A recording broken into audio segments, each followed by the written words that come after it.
The short answer is yes. Vacuuming can remove bed bugs, but it's not a complete solution for infestations. Let me explain. Bed bugs are incredibly resilient creatures.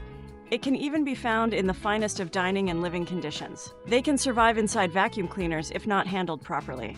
Even with powerful suction, their sticky eggs can cling to surfaces and evade capture. As a side note, bed bugs can survive up to 400 days without food and water. Moreover, bed bugs hide in the smallest cracks, crevices, and seams, areas that are often beyond the reach of a vacuum nozzle. But that doesn't mean vacuuming doesn't work. It's an excellent first step in reducing a bedbug population, especially during an early infestation. A high-suction vacuum with a HEPA filter can remove visible bugs, allergens, and even some eggs. Using specialized attachments like crevice tools or upholstery brushes enhances its ability to clean tight spots. Vacuuming also prepares your home for additional treatments, such as steam cleaning or insecticides, by removing debris that could block their effectiveness. So when should you vacuum? Timing is key when dealing with bed bugs. Vacuuming is particularly useful during the early stages of an infestation when the bugs are localized and easier to manage. Before applying treatments like insecticides, vacuuming helps clean up dead bugs and reassess the area. Even as a preventive measure, vacuuming can remove stray bugs and allergens, keeping your home safer in the long run. Here's the step-by-step guide to vacuum bed bugs effectively. Start by wearing gloves and a mask to protect yourself from allergens.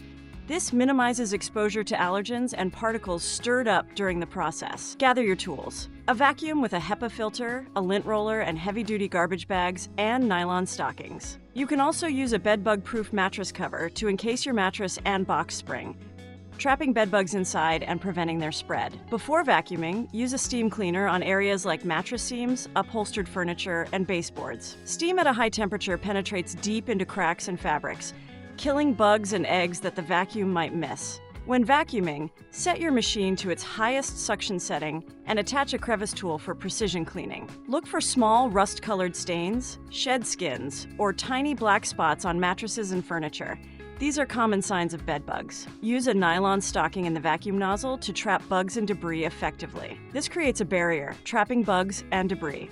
After vacuuming, immediately seal the vacuum bag with tape, place it in a second plastic bag, and dispose of it in an outdoor trash bin. If you are using a bagless vacuum, empty the contents into a sealed bag and clean the vacuum receptacle with hot, soapy water. Here are some bonus tips you should know.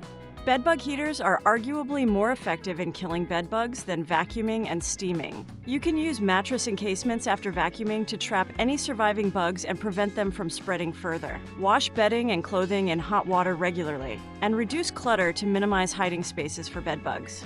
Avoid secondhand furniture without a thorough inspection. Vacuum regularly and monitor common hiding spots to prevent new infestations. But bedbugs aren't the only problem. There's your favorite husky's hair.